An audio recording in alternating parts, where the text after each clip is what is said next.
recording now.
Hello.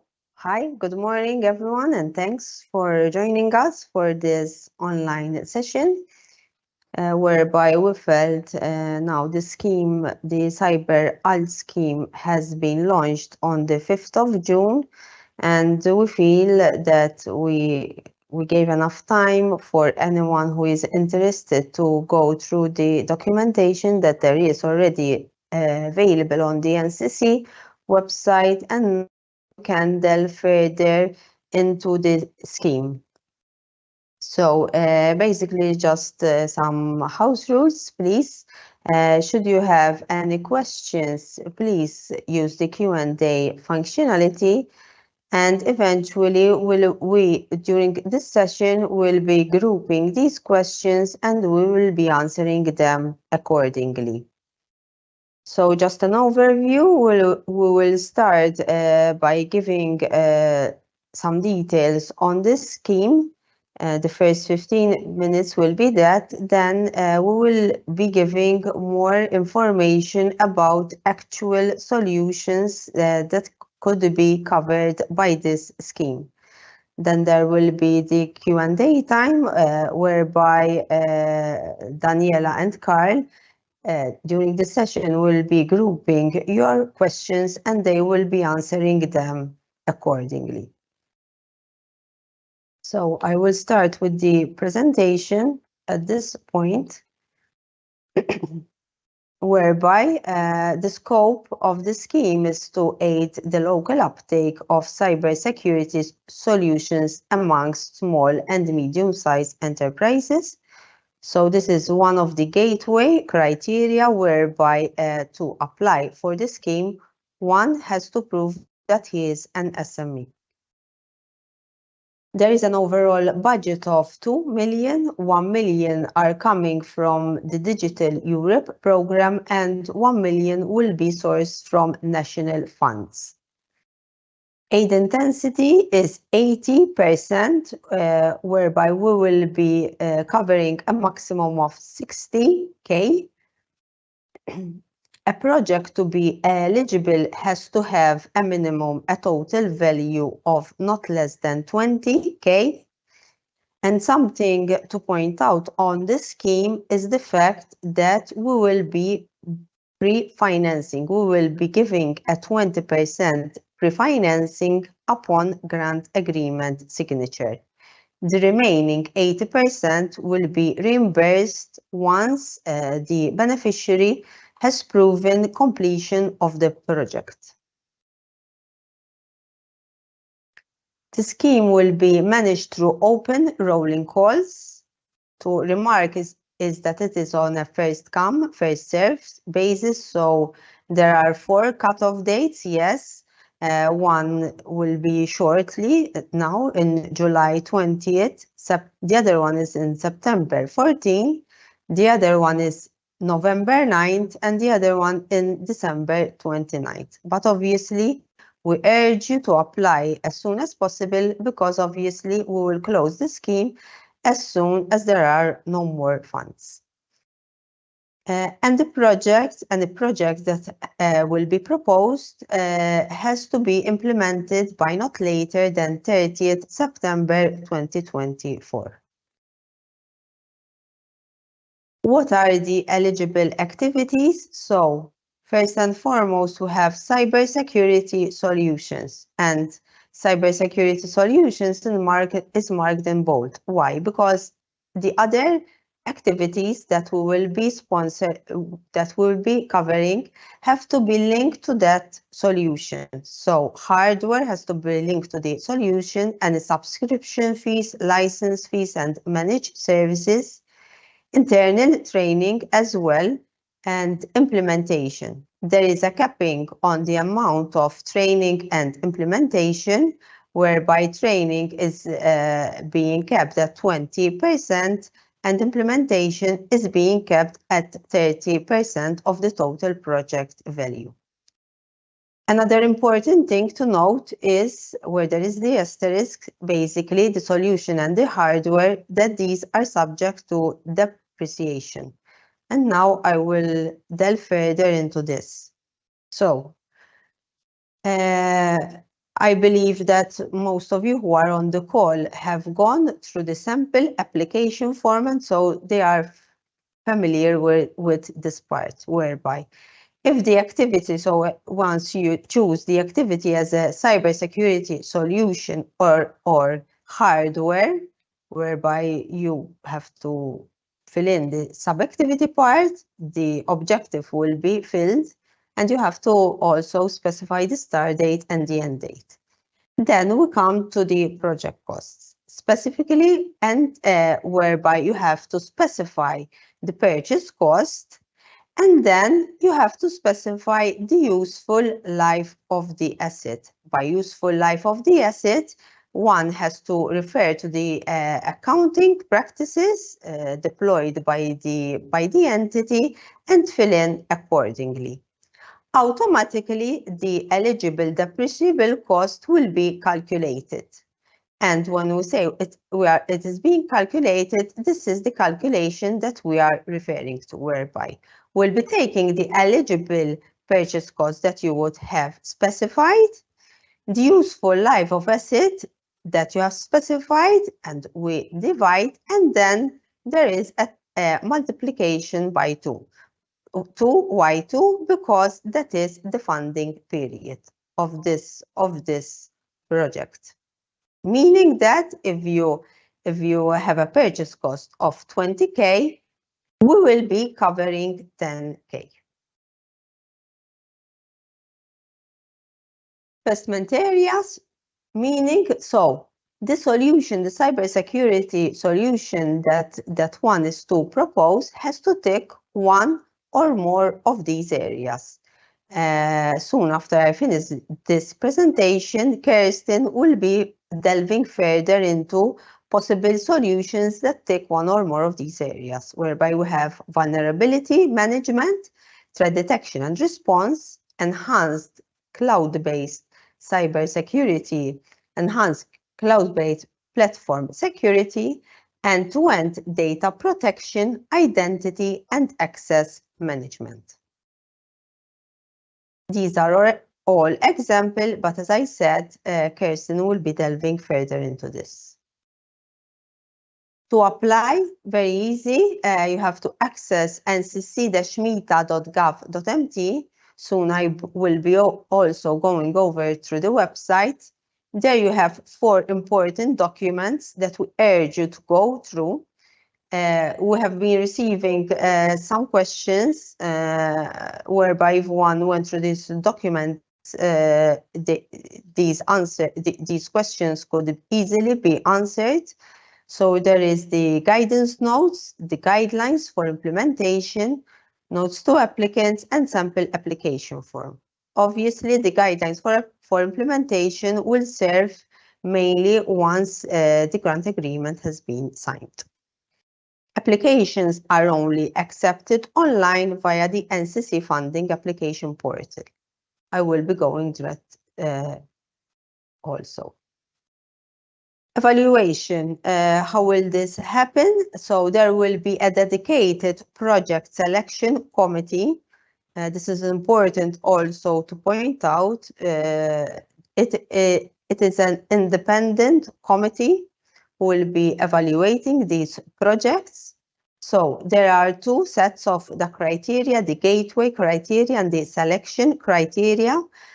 Gateway criteria have to be ticked completely, so a complete application form, eligible undertaking, eligible action and activities, and the match financing.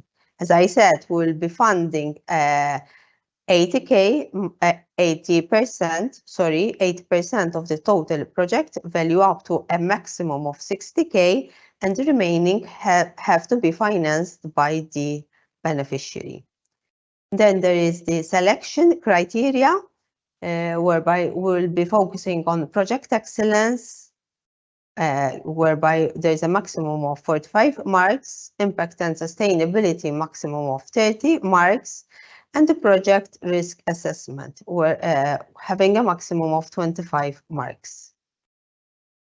Eventually, MITA, through the National Coordination Center, will be informing you of the outcome.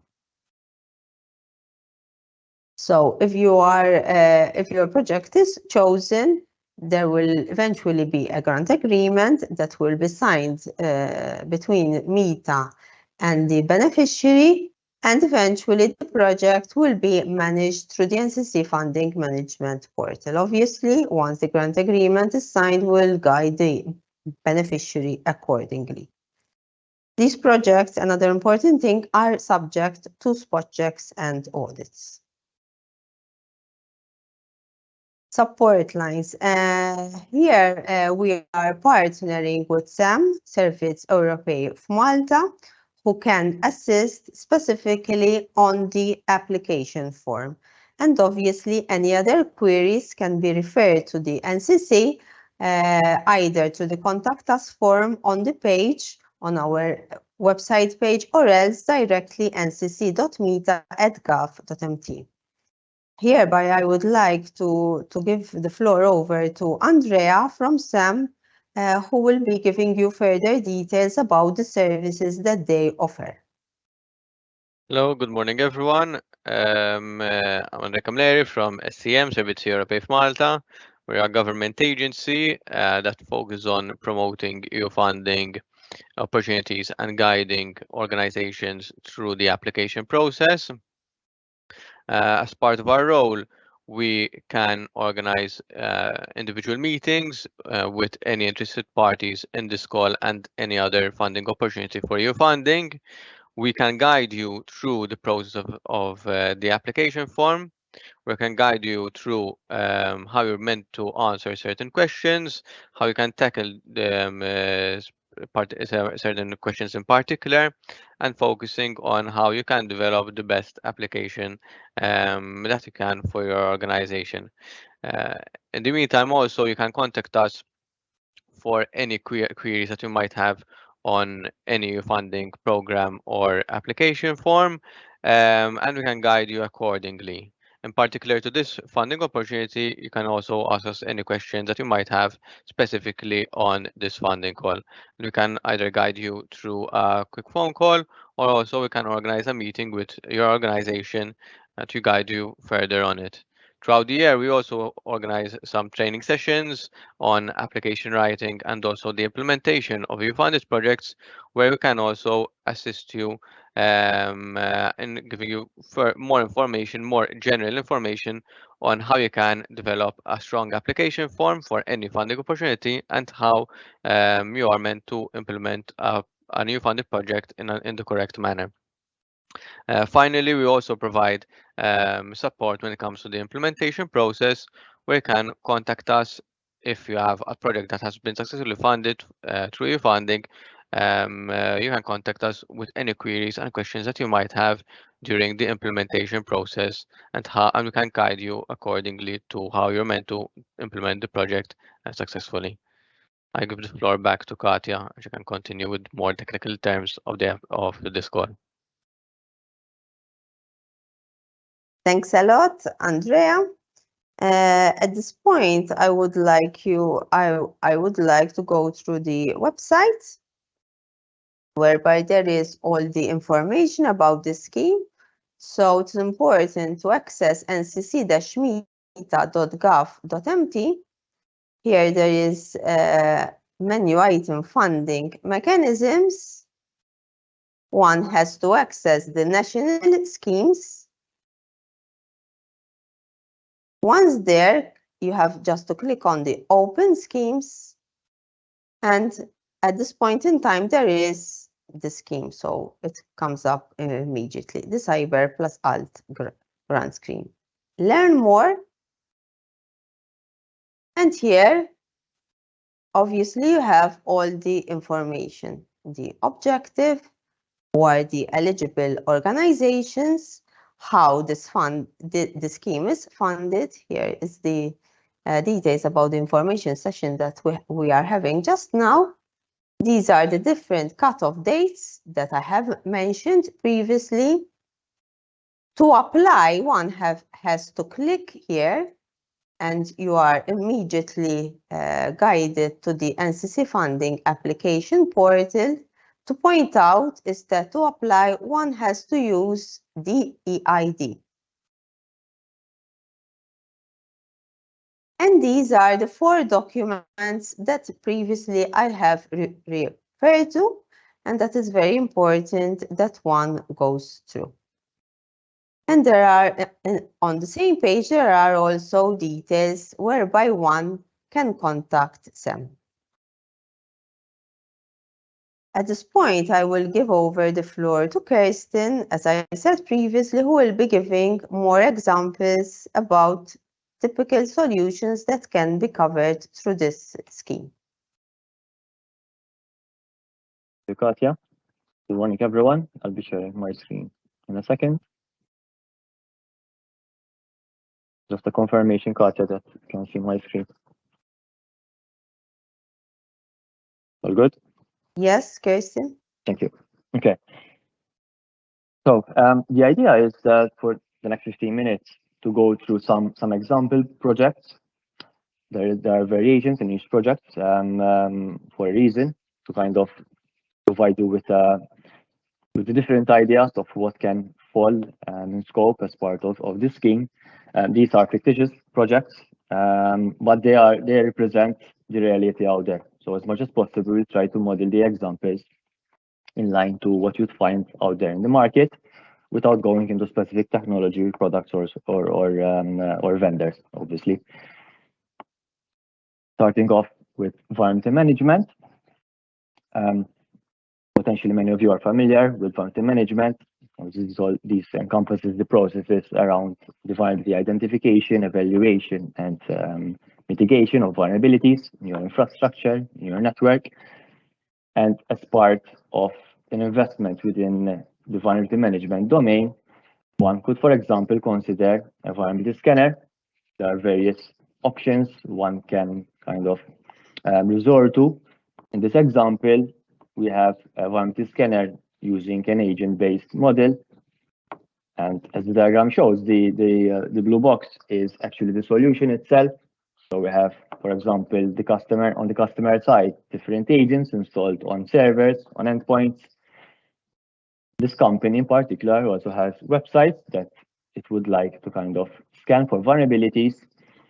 And on the other side of the blue box, we have a tenant instance that is residing and on the vendor side. Many times nowadays, we have vendors that are providing these services using their own cloud infrastructure, their cloud offering. And in this case, the agents will be speaking to the tenant instance that belongs to the customer in particular, so that administrators, for example, can access the configuration, the management, and basically manage the whole solution from that side. So here, the solution in particular has 2 components: an infrastructure, that means servers or endpoints, clients, and we also have the website web application module. That is the solution itself, but something that is supporting or things that are supporting the solution are also the implementation. So as part of a project, there might be an implementation that is required to be outsourced because the company does not have the required skills and competencies. So there is the implementation of the technology stack itself, but also things that support the solution. So for example, if a company does not have a vulnerability management program in place, the right policies and procedures to support the solution, this is also something that could be eligible as part of the scheme. So because also there's an implementation that supports the success at the end of the day of the project.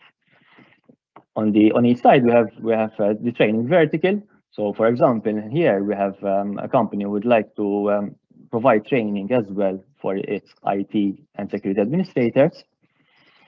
On the other side, as part of this project, obviously there will be license costs associated for the agents as well for the website. So for example, there's a need to scan 10 websites, so there would be 10 licenses for the web scanning module that would be associated to.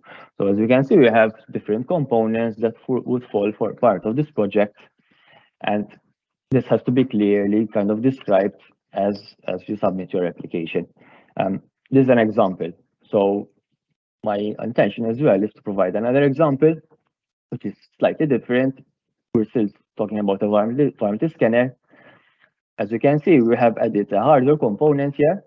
So for example, there are variations of vulnerability scanners out there which support some kind of physical appliance, or for example, a virtual appliance that sits on a physical server. Now that physical server might need to be procured as well, because there are none available at that stage within the organization that wants to benefit from these funds. So this could also potentially be part of the eligible cost. I'm saying potentially because obviously each case needs to be assessed independently by the committee.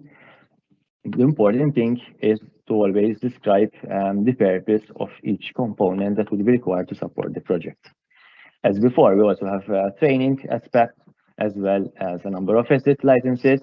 In this case, the asset licenses would be for an infrastructure module, so scanning the servers, for example, as well as for an operational technology module.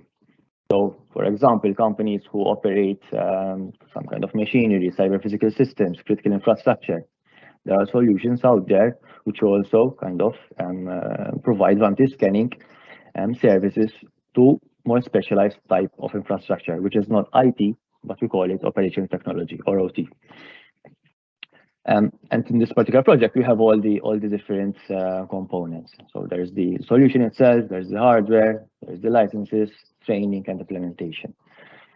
Again, depending on the scenario, we could see potential projects applying for the scheme where they will only need one or two of these components.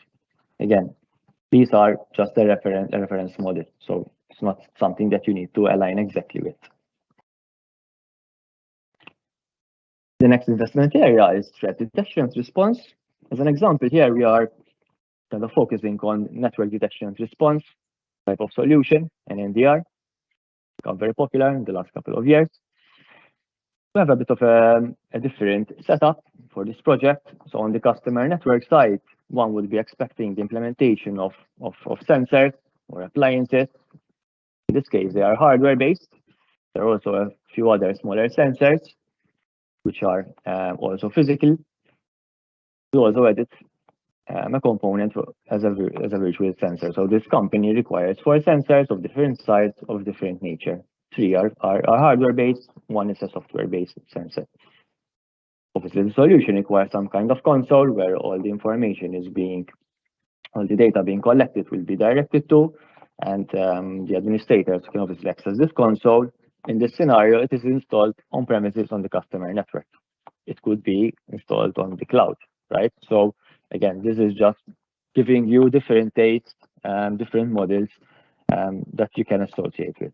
Something interesting that this security company has also added here is also a component of a virtual SOC, which is provided by a service provider. It could be the same service provider of the solution itself, of the NDR, There are providers out there who, besides providing the actual appliance and the cybersecurity solution, they're also providing services, managed service.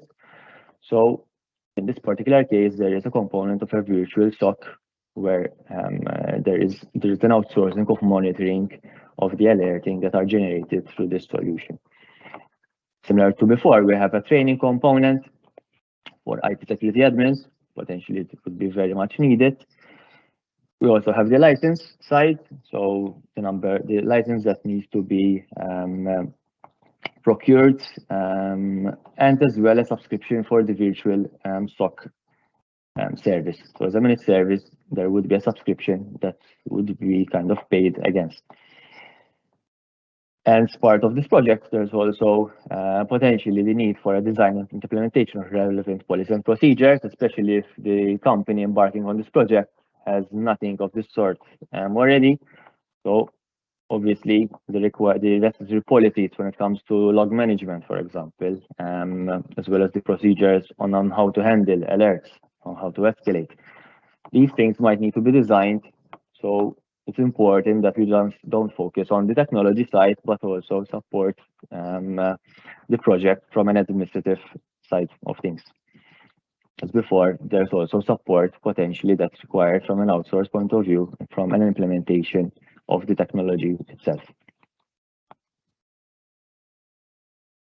Another example in this investment area is related to a security incident and event management system, SIEM or SIEM, as well as an added component of threat intelligence. And here we have a different variation. So on the customer network, the company here would like to be implementing a SIEM that sits on premises on their side, and it will be supported as similar to before with a virtual SOC coming from a specific service provider. But as part of this project, there's also being identified the need of threat intelligence component feeding into the SIEM coming from a different service provider. So we have two service providers here in the mix supporting in different ways the solution itself. So as you can see, we also have a subscription for the virtual SOC, for the managed service, as well as for the threat intelligence. Because threat intelligence, obviously, unless it's being fed from an open source kind of repository, there are different providers who are providing this type of service, and that comes with a subscription fee.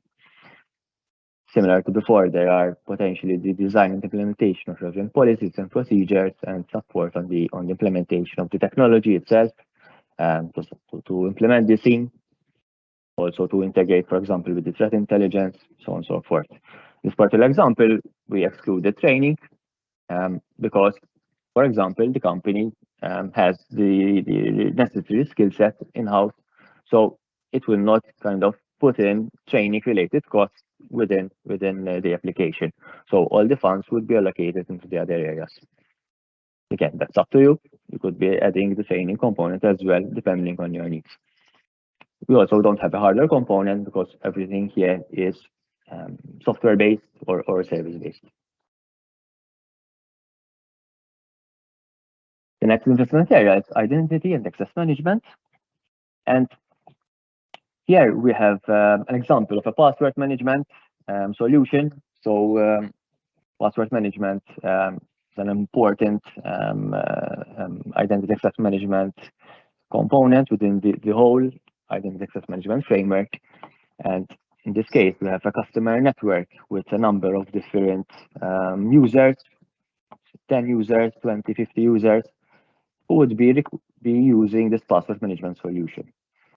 To use the solution, they would need some form of browser plugin or desktop app, which is provided by the vendor, that would allow them to allow the users to access their password vaults, potentially sitting on the cloud. Again, a dedicated instance to the customer. There's also typically an admin console, which comes part of this solution. So we have different components that together make the password management solution. Obviously, we have user licenses. So if we have 50 users, we need 50 licenses, as well as, very importantly, here training for the end users in using this particular solution. So obviously here, it's not about providing generic and user awareness training. There could be elements of it, but the scope of this training would be to make sure that the project is successful, because as we know, it's useless implementing a project that our users won't use. So in this particular case, the training could be focused to help them be more familiar with the password management solution and use it in their day-to-day working day, basically. The next example, closely related, is multi-factor authentication. Similar to before, we have different components here. From a solution point of view, we have an identity provider service. There's also the multi-factor authentication service, which would be pushing some kind of push notification on the mobile app of the user, or it could also encompass hardware tokens. So physical hardware tokens that are assigned to users. Again, depending on the need, the business requirements, there are variations out there. So it could also resort to SMSs, which is something that has become less common nowadays. Similar to before, we have user licenses that are required, because it is something that the end user will be mostly consuming, potentially training as well. Because as we know, there could be friction that is introduced when obviously, let's say, put an additional step in the login process, in the authentication process, so users need to be well aware of the new user experience. So again, the training here has to be obviously in scope of the specific project. Moving on to end-to-end data protection. The example project here is data loss prevention solutions. So there are various configurations and setups that could fall under data loss prevention. It's very hard to obviously try to bring all examples here today, but in this example we have a physical appliance component that's doing some form of data loss prevention basically mechanism, and checking, for example, the information being sent from different agents that are installed on the client devices. So checking, for example, the clipboards, checking different processes that are being run on the agents to understand whether there could be a potential data leak. And on the vendor side, and there's also a dedicated instance with a dedicated DLP engine, potentially an email gateway. So your emails are being also directed to an email gateway and inspected for potential data leaks. There's also the admin console. There are different components here that to be used. It could be fully software based solution, so we don't have a hardware. Again, I'm going to emphasize again, these are reference models. Each project could vary in its own way based on the vendor product as well as on the business needs. We also have a training component for IT security admins, for example, here, as well as for end users. Why it's important, for example, to educate end users?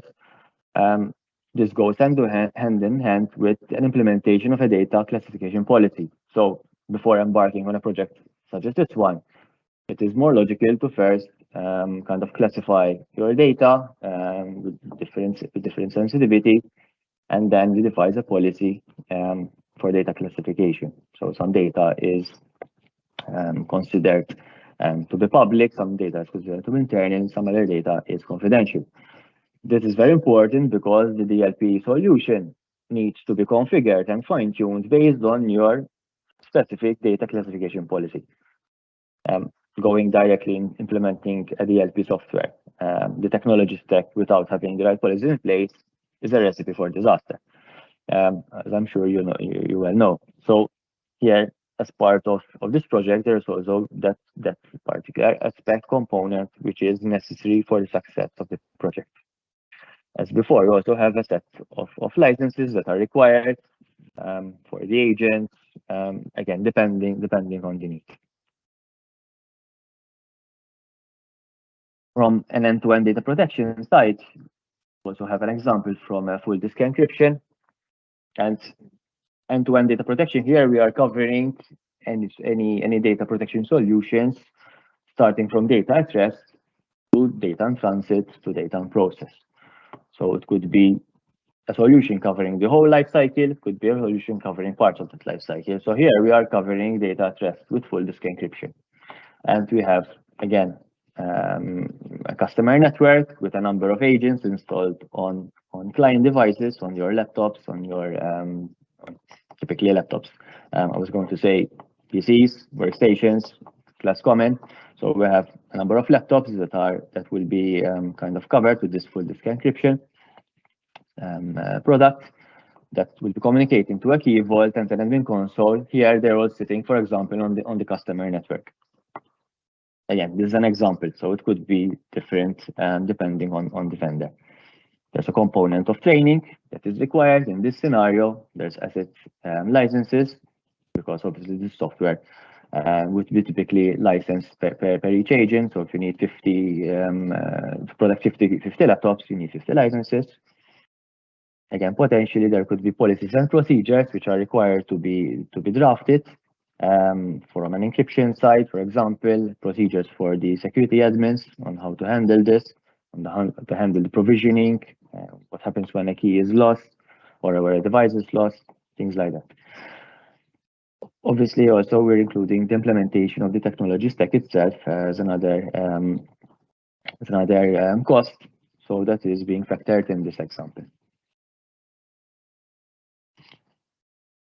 We're nearing the end, and here we have an enhanced cloud-based platform security. It's an umbrella term. The specific example we are highlighting here is web application and infrastructure and security. So we have a cloud environment. It could be any type of cloud environment where a company is hosting its infrastructure. In this particular case, the infrastructure supports their websites, their web applications, and as part of this project, the company would like to invest in different components making up one solution.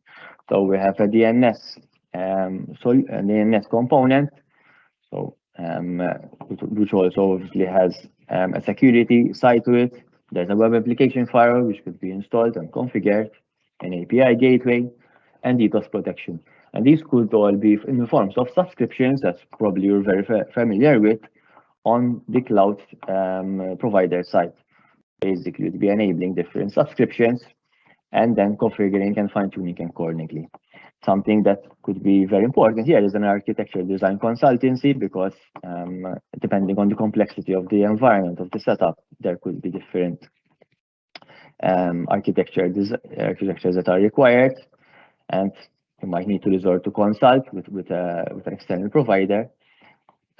There's also the support of into technology, the implementation of the technology stack itself. And as I mentioned earlier, there are the subscription fees that are related to each component that sits on the cloud. There's no hardware here, and in this example, we have no training that is required. So the costs are basically into the subscriptions themselves and into the implementation side. Excuse me. I think this is the last. Yeah, we have two more examples, which are multi-area investments. And the idea here is, so far we've been focusing on the specific area on its own. The last two examples are a bit more encompassing, because there would be likely as well situations where you would need to kind of invest into different domains from those 5 domains we listed before. So in this case, we have another cloud environment, for example, your own cloud environment, and you would like to be implementing identity access management on the cloud, a component of threat detection and response using an EDR solution, endpoint detection and response, data loss prevention, and all of these would be supported or be feeding data into a SIEM. So these are all living on a cloud environment against a subscription. Again, there are various vendors out there, even the popular ones, who provide this type of models. So in fact, that's why we are factoring these kind of examples.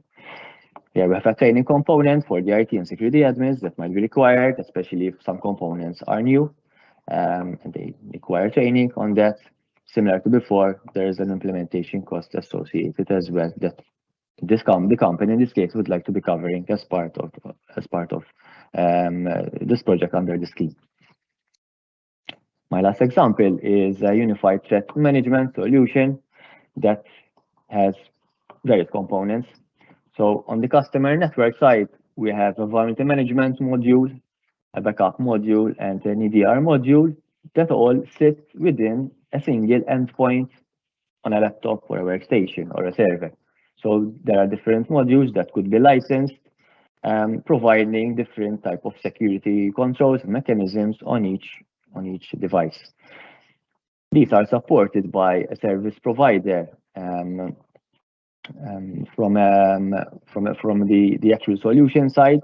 So the admin console would be sitting on the cloud for the service provider, for example, and that means that the agents need to basically connect over the internet to the tenant instance, your tenant instance. We also have a virtual SOC component, could potentially be from another service provider, who are offering a managed service. So they are monitoring the data, the alerts that are being generated from these endpoint agents. Similar to before, there could be training that is required because the project is a bit more complex, and potentially the design of policies and procedures and the actual implementation of the technology itself.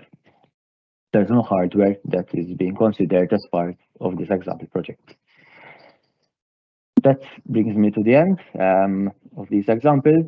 Again, these are all reference models. Each application would be kind of treated as its own case, evaluated independently. I believe that these examples would help you kind of guide your internal discussions, as well as identify your requirements and identifying the right solutions and vendors. So I hope this has been informative, and I'll be handing it over back to Katja, so we have some time, I think, for Q&A. Thank you.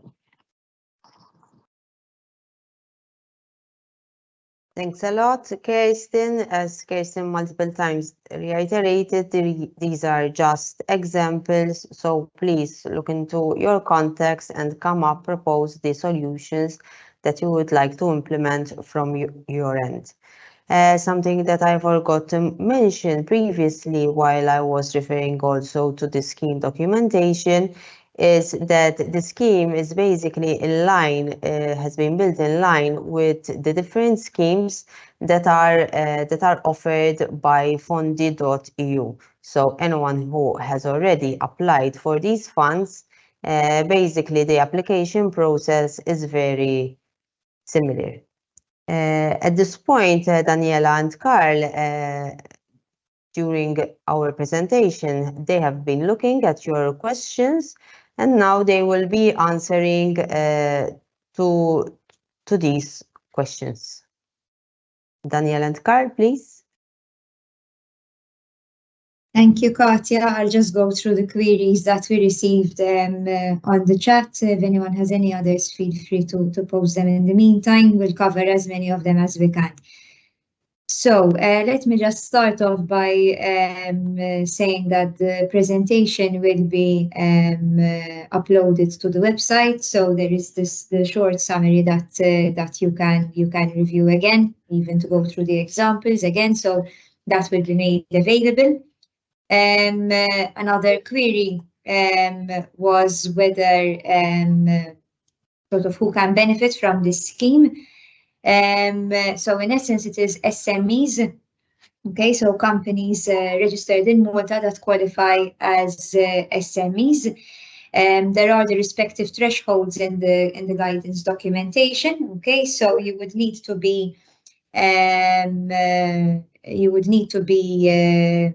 an SME for the past 3 years, and the threshold is less than 250 employees for medium companies, with the turnover and with the turnover thresholds of 50 million. But the thresholds are included in the guidance note, so you can also see whether you qualify as a medium, as a small, or as a micro enterprise. Another query we had in terms of who can benefit from this scheme is with respect to voluntary companies. Okay, so voluntary companies in essence cannot apply for this scheme unless they carry out some form of economic activity. Okay, so if it is through the arm that carries out some form of economic activity, then in that case, yes, they can apply, but in principle, voluntary organizations generally do not perform an economic activity and therefore cannot apply for this scheme. Something to keep in mind also in terms of eligibility of who can apply is that if you are performing in certain sectors, you would not be able to apply because of the sector that you operate in. I'll give 2 or 3 perhaps more common examples. So you have companies that operate within the gambling industry, in the agricultural industry, so I would say, and in the production of tobacco, for example. So, however, in the guidance notes, again, there is a list of entities that can and cannot apply. Something else to keep in mind is that if you are a company that is going through either insolvency proceedings or whether you would have been in operation under carrying out activities that can be financed through the scheme itself, then in that case you cannot apply to finance your own services. So that in a bit of a nutshell is, a bit of the eligibility criteria of who the applicant can be. Again, there is a section on eligibility of the applicant in the guidance notes, so you can find more detail in there. So another query we had was whether the renewal of existing licenses, vulnerability system licenses, would be eligible. So something just to keep in mind is that the scheme will finance new cybersecurity solutions or solutions that could upgrade or improve existing solutions. So it is important that there is a differentiating component to what there is currently. So if you are purely renewing anything that you already have implemented, then in that case, no, the scheme would not cover such costs. Okay, so moving on to another query. Okay, so are services such as pen testing covered? If yes, can we apply for the scheme post-test, as some costs are not known at the start? So I'll leave this query a bit to Kirsten on the pen testing. I believe that this should be covered. Yeah, if the service, the pen testing service is as part of the project, and this could be quantified ahead, right? Because if you're planning a solution and as part of the project you'd like to test it right after, then it has to be factored in. So it is basically an activity that is supporting the project itself. So if you implemented a new web application firewall, you'd like to test it, as an example. If obviously you are applying just to retrospectively pen test any part of your infrastructure on its own, but not as part of an implementation solution, that is not eligible. So it has to be part and parcel with the solution itself. So I think that should be clear. Thank you. Thanks, Kirsten. Something in relation to this is that if certain testing has already been carried out, okay, you cannot apply the scheme retrospectively. So if any pen testing, for example, would have already been done, you cannot apply for the scheme once it has already been carried out. Okay, so it cannot be applied retrospectively. Kirsten, a query for you. Virtual appliance might be in cloud, MS Azure or AWS. This is based on a pay-as-you-go. Yeah. So no, essentially, I mean, whether an appliance hardware virtual is on premise on the cloud, there is no, we will not make a distinction. So it is part of the solution. I'm providing a number of different examples for a reason, to show you different variations. I believe the way the scheme is structured, it is very wide encompassing, as long as it's hitting those investment areas. And obviously the costs are related to the hardware, the subscriptions, and all the things that women mentioned. There should not be an issue. I will still obviously put a caveat that everything will be kind of evaluated on a case-by-case basis. So, but I think the short answer is that yes, that would be very likely to be included. Thank you, Kirsten. So moving on to another query, whether vendors can be located outside Malta, for example, for virtual security operations and managed services. So in essence, yes, vendors can be located outside Malta, however, they need to be EU-registered service providers and can show and demonstrate that they are. Okay, so that is so they do not necessarily need to be registered in Malta. They can also be registered in the EU. So another query here. So the first exercise that some companies prefer to do is to identify the risks relating to our InfoSec management system and choose to implement either our risk management frame. Can such consultancy services be covered through the scheme? So, so the consultancy services themselves cannot be covered through the scheme. The scheme covers the implementation of the solution. However, just as a side note, there is a scheme that is also managed through Fondi.eu, where you can perhaps consult with the SCM as well on this, where they will finance the undertaking of a process and systems review at a value of 4,000 euros. So potentially you can get certain consultancy services financed through that scheme. Okay, but not through this one.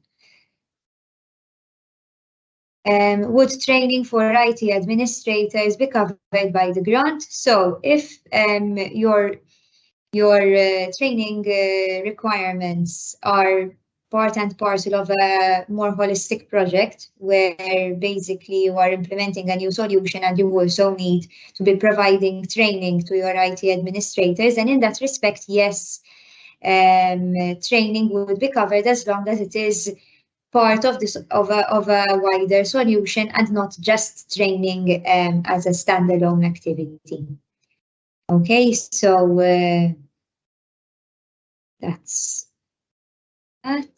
Okay, so would a full security audit be eligible for such a grant? Okay, so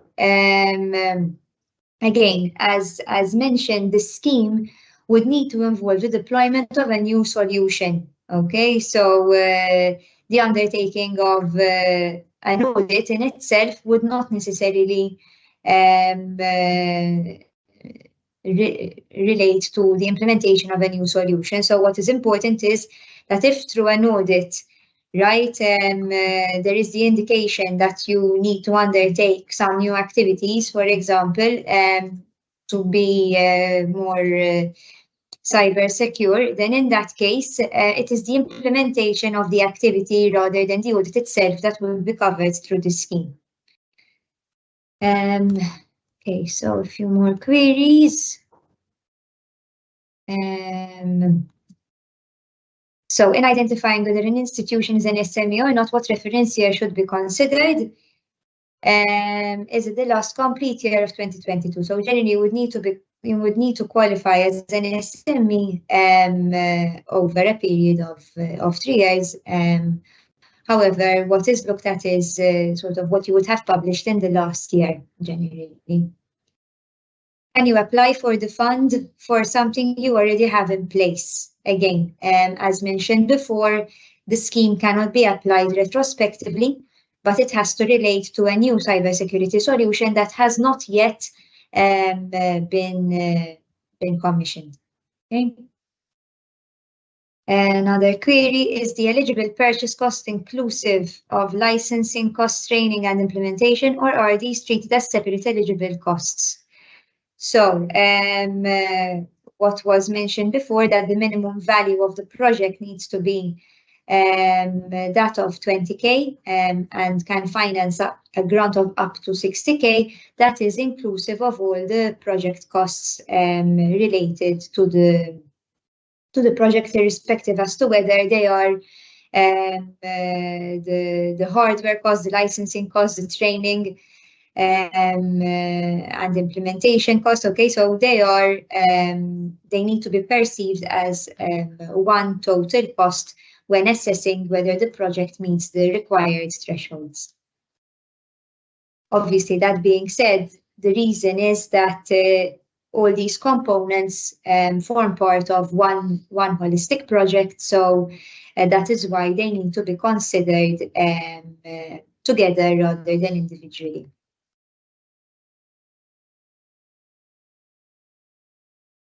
Okay, so would an implementation plus subscription plus IT managed service for a cybersecurity awareness training and simulated phishing platform fall under the grant eligibility? As there isn't an actual category for this, maybe Kirsten, you can take this query from your end. Yeah. So this is a good question. There is no particular category for training in itself, because obviously some kind of phishing solution or phishing simulation solution is considered as part of your security awareness training program.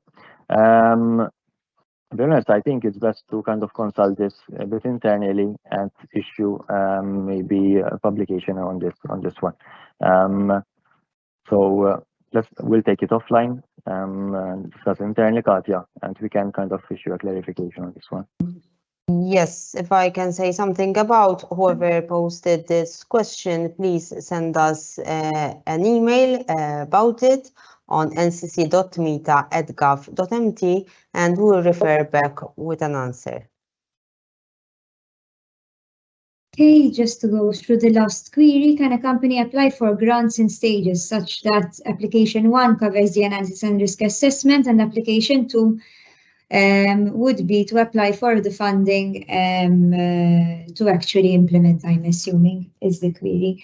As mentioned before, the consultancy aspect of the scheme cannot be looked at as a standalone. So you might want to undertake this kind of activity through the process and systems review that is financed through Fondi.eu, and then go for the application of implementing the solution through this fund. Okay, so it has to be either part and parcel of a single project, or else if it is being carried out in stages, one would need to apply for the process systems review under the Fondi.eu and under the scheme for the actual implementation of the project, because this scheme specifically finances the implementation of new projects or the upgrading of existing. So the consultancy component is not covered specifically through this scheme. I believe we have answered all the queries from our end. I don't know if maybe Katja or Kirsten want to add on anything to what I said in terms of the replies, but if not, we can close off here, I think. So, Yeah. sorry, Kirsten, you want to add something? Kirsten, the floor is yours. I'm just seeing one, I think, question. Maybe we can answer this. Would it cover purchase implementation of new switches that integrate with existing firewall solutions? New UPS systems that are required for power redundancy. I think this is something as well that we need to see a bit case by case basis, because the network side of things is not covered by this particular scheme. However, if there are equipment from a networking point of view that will be supporting a holistic solution, then that potentially would be a yes. So where there is a bit of a gray area, Obviously, we cannot give you a direct answer right now. I think it is best if these come by a query, and we kind of will be discussed internally, evaluated internally, and you have a reply. So that's it from my end. Katja, I'll hand it over to you. Yes, thanks a lot, Kirsten. So the two questions that we have indicated that we'll have to refer back, please send us an email. I again reiterate ncc.meet@gov.mt, and anyone who posted a question and you feel that your question has not been answered, please do the same and we will be answering you accordingly. I conclude this by just mentioning the cutoff dates. The first one will be 20th July. There will be another in another one in September, another one in November, and the last one will be in December.